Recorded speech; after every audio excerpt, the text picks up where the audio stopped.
रोज night में light Barela पिया सगरो सिहानी के फारेला लगन स्टूडियो दिल्ली। कई दिन से हमारा नजर गड़ावलस तहरा जगहिया पर डेरा जमावलस। कई दिन से हमारा नजर गड़ावलस तोहरा जगहिया पर डेरा जमावलस। रोज जंगला से हमके निहारेला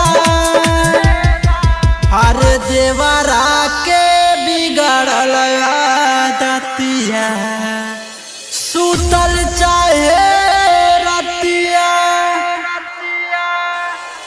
रोज नाइट में लाइट बारेला पिया सगरो सिहानी के फारेला। रोज नाइट में लाइट बारेला पिया सगरो सिहानी के फारेला।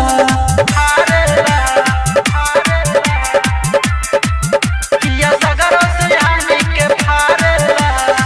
घर के बिछावना साचो कैले बाड़े रात हो मुहवा पर फेरे बोरोलीन के भावे ना रहनिया राते कैले रहे हाथ हो देखतावे उल्टा सीधा सीन के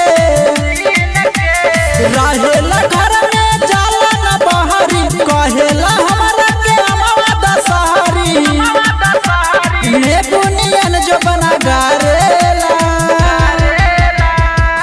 अरे देवरा के बिगड़ल आदतिया सुतल चाहे रतिया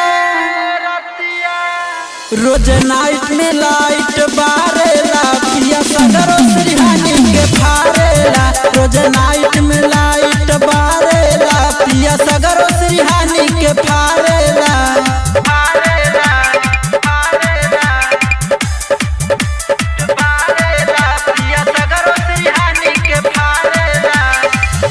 विकस वाला मुआ बसल बाड़ा परदेश में एकर खिस जाइब नहीं हार हो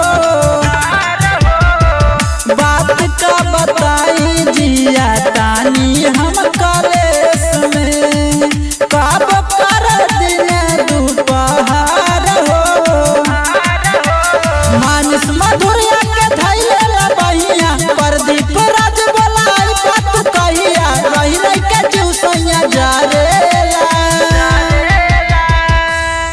अरे देवरा के बिगड़ल आदतिया सुतल चाहे रतिया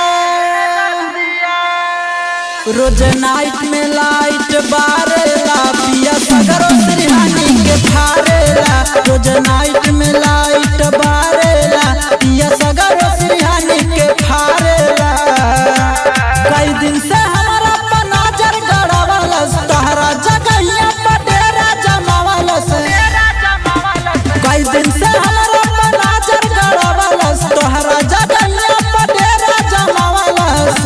रोज जंगला से हमके निहारेला अरे देवरा के बिगड़ल आदतिया सुतल चाहे रतिया रोज नाइट में लाइट बारेला पिया सगरो सिहानी के फारेला। रोज नाइट में लाइट